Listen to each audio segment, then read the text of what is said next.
જય ભવનાથ. હર હર મહાદેવ.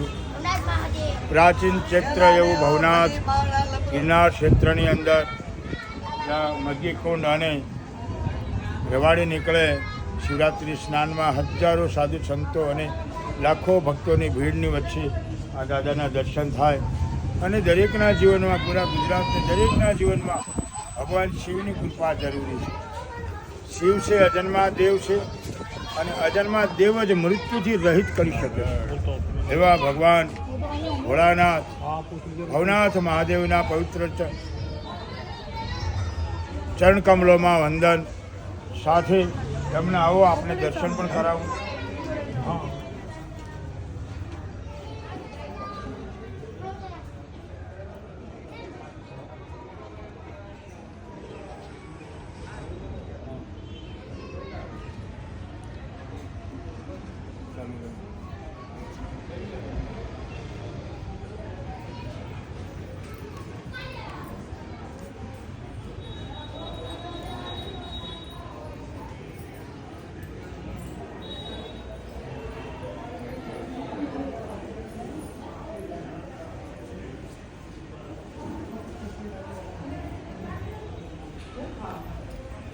હર હર મહાદેવ. સ્વયંભૂ શ્રી ભવનાથ મહાદેવના દિવ્ય દર્શન. ગુજરાતનું એક તીર્થક્ષેત્ર એવું ગિરનાર, હિમાલયના દાદાશ્રી કહેવામાં આવે એવું આ તીર્થક્ષેત્ર. એકવાર દરેક લોકોએ અહીં દર્શન કરવા જોઈએ અને શિવનું સાનિધ્ય પ્રાપ્ત કરવું જોઈએ. બાજુમાં મરઘીકુંડ છે અને ભગવાન શિવની પરિક્રમા કરી શિવ અને જીવની મુલાકાત.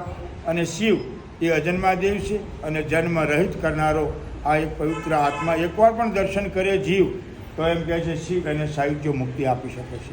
ઓમ ત્રંબકમ યજામહે સુગંધિ પુષ્ટિવર્ધનમ ઉર્વારુકમેવ બંધના મૃત્યોર્મોક્ષી મામૃતા.